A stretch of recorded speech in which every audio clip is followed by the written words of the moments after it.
Hey everyone, James from the Fit RV, and today we're going to be working with and installing this little guy, the Ample Start. Kind of a funny name, but what is it? James is installing one. Do I need to have one? I don't know. Let's figure that out. So, motorhome 101, right? If you have a motorhome, you've got an engine starting battery. That is responsible for starting the engine, right? You've also got a house battery or a house battery bank. This is the battery bank that's responsible for running your water pump, the lights, all those things that make the house part of your RV go. What the Ample Start is designed to do is to charge the engine starting battery when you are charging your house battery bank. Now, why would you want to do that? Well, let's talk storage, right? Say you're storing your RV. If you've ever stored a car for like a year and then come back and tried to start it, you know the battery is going to be dead, right?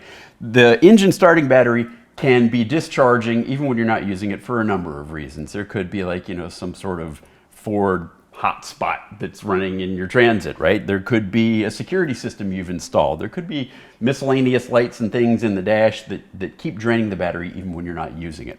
So it's important to keep that topped up. That's important for storage. It also could be important if, let's say, you were boondocking for like 2 weeks and you don't want to start the rig. You're going to need some way to maintain that starting battery to make sure that it will start when you want it to. That's what this is for.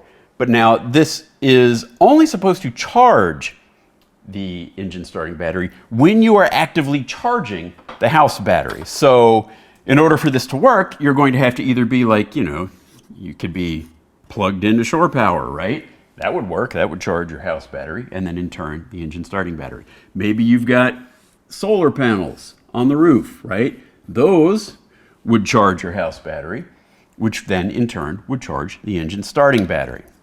So that's kind of how it works. Now the way it does this is it does this by voltages. It senses the voltage. You can see there's 3 little nuts on this thing. They're actually 3 wires. That's it. The install is 3 wires that we have to connect. So let's put the little Ample Start here, and it's little. So there's 1 wire that goes to the positive terminal of your house battery bank. There is 1 wire that goes to the positive terminal of your engine starting battery, and then there is a ground wire, which the grounds should be common for both batteries. So that's it. What it does is when it senses that the voltage here on the house side is over a certain level, it will then sort of open the gate. They use in the manual, I don't like it, in the manual they say it steals a bit of charge or borrows a bit of charge. And I don't like that. That's really imprecise language. I know they're trying to make it easy to understand. But anyway, it will open and it will allow charge to flow, whether it's from solar or shore power or whatever. It will allow charge to flow to your engine starting battery. So there's another model of this called the Trickle Start.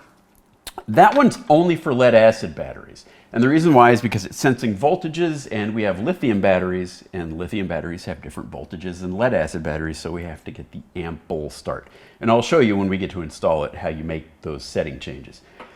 Basically, if you have lithium batteries and you get the Ample Start, when the voltage of your house batteries is over 13.45, it will start. It will open the gate, and so now charge is flowing. And when the charge drops below 13.35, it will close the gate. Now, the float voltage for our lithium battery banks is 13.40 volts. So that's perfect. That's kind of right where we want it, bouncing in and out of float. So in order for this to turn on, we will have to be in either bulk or absorption mode, and it'll turn off.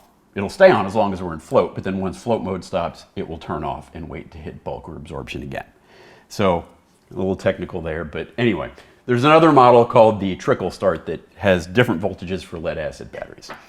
So the install should be pretty easy. So we're going to install it, and then we're going to kind of test and make sure it's working and doing sort of what I expect it should. And then a long-term test, obviously, we'll have to wait. I won't get that done today. So that's the Ample Start.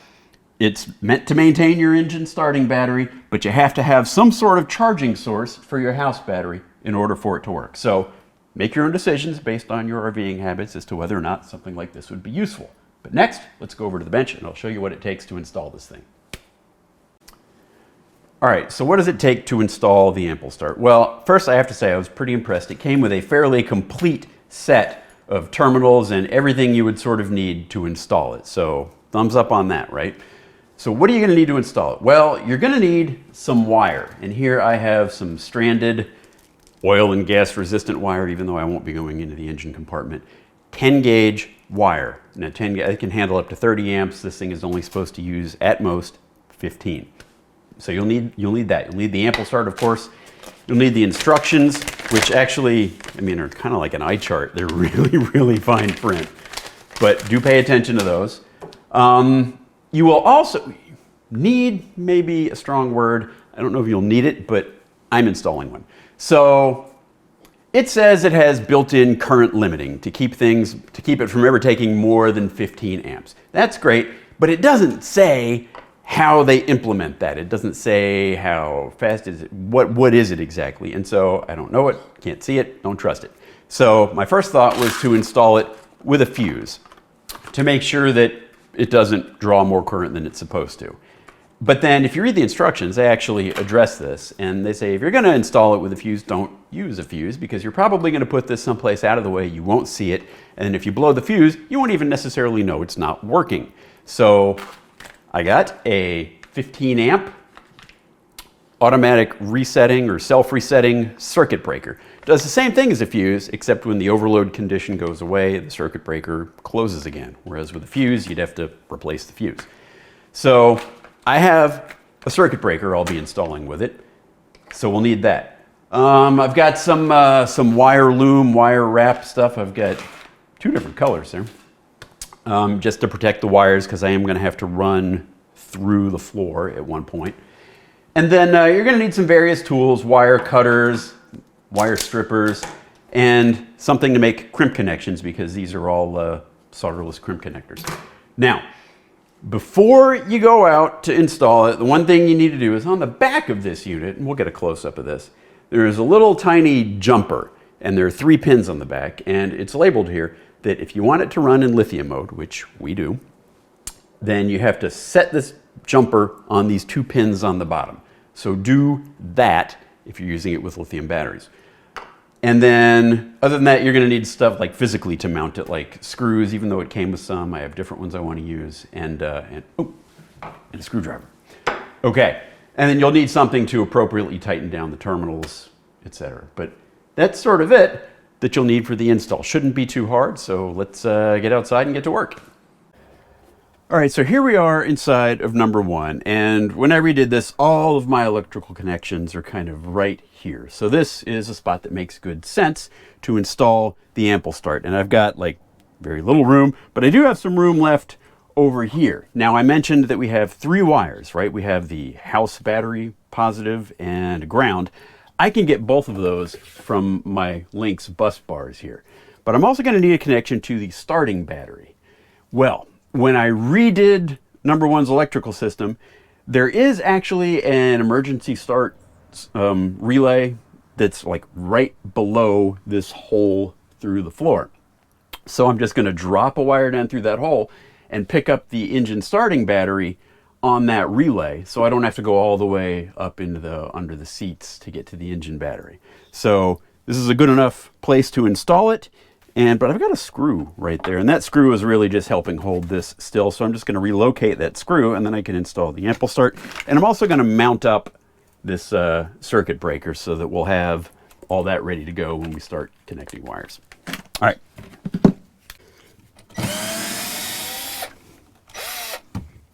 Okay. So now if the Ample Start is going to go here, I can relocate the screw to over there somewhere.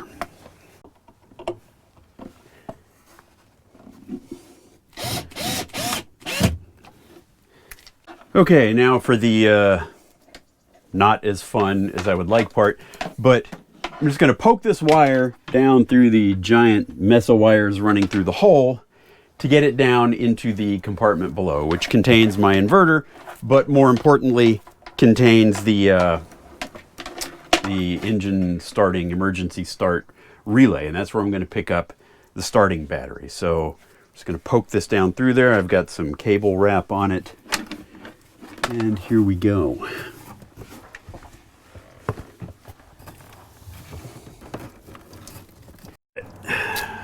All right.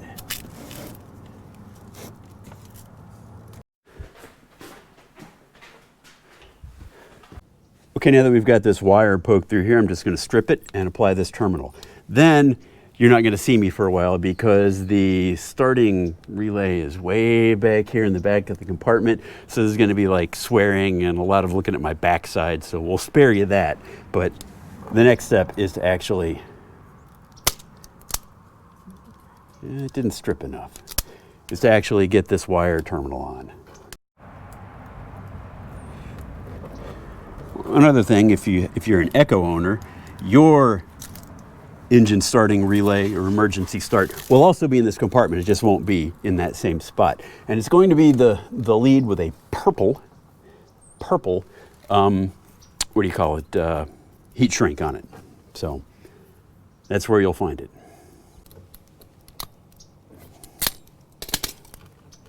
Okay. One last thing, I've turned off the house batteries, disconnect the engine starting batteries. You should even like disconnect solar before you do anything like this. So there we go, I've covered the safety bases. I'm going in. And that's actually all we need to do out here in this compartment. So there we go, the rest of it we'll do inside. So let's give it a little slack. So we'll put on terminal about here. And so I've got this connected and I've got the little rubber booty on. I love that they give you these terminal covers. Now I need to make a short wire to go from the circuit breaker or the output of the circuit breaker to the house battery input on the ample start. So that's going to be a wire about yay long with terminals on each end.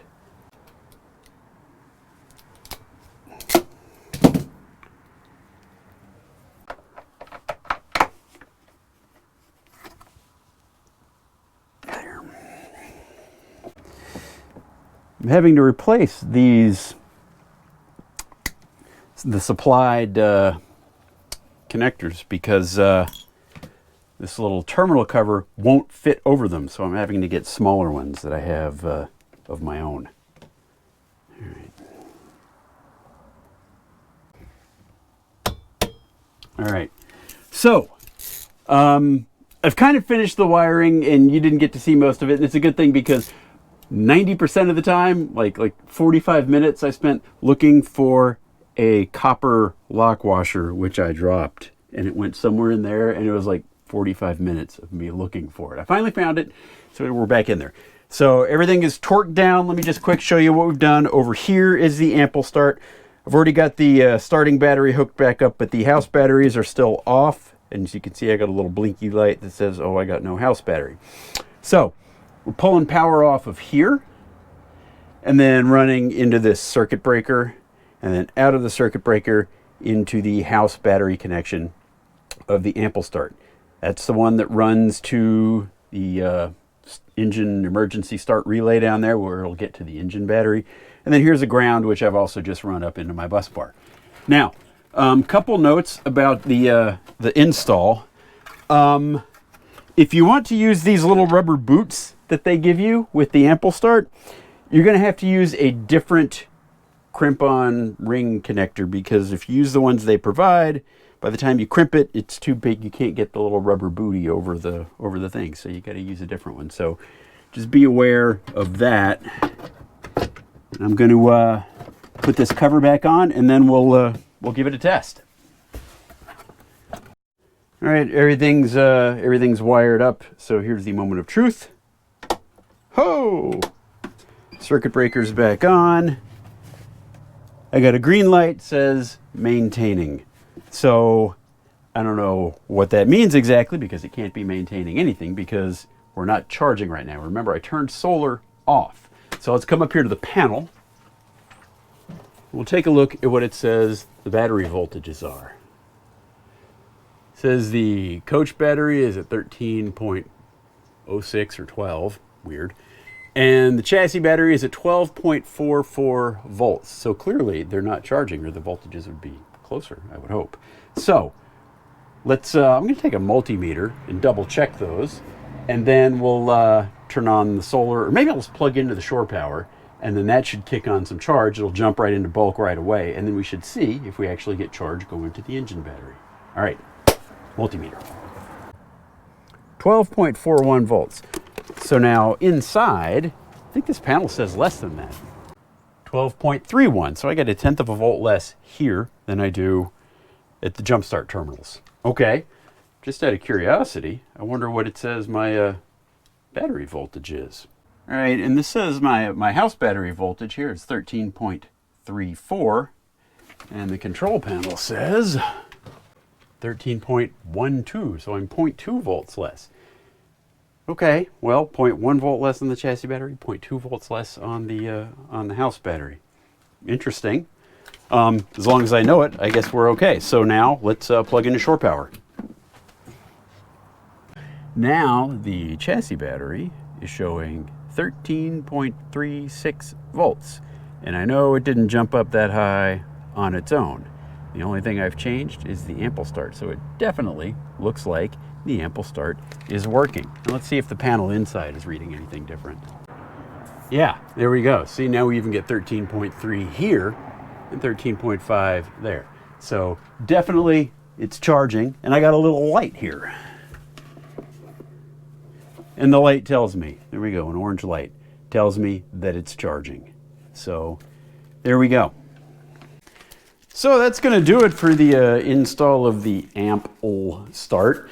So far, so good. I even sat and watched it for a little while longer, and as my charger kicked from bulk to absorption and the voltage started to rise, I got a little flashing amber light on the ample start that says basically, your voltage has gone over 13.8 volts, so I am limiting my charging voltage at this point. But it's keeping on charging.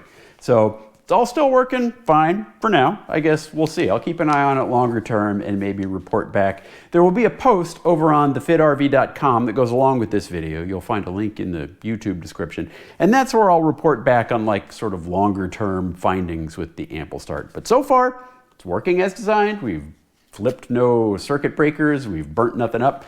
Everything is working. And the install, well, I'm not bleeding, so the install was actually not too bad. That's going to do it for now. This is James from the Fit RV. We'll see you later. Bye.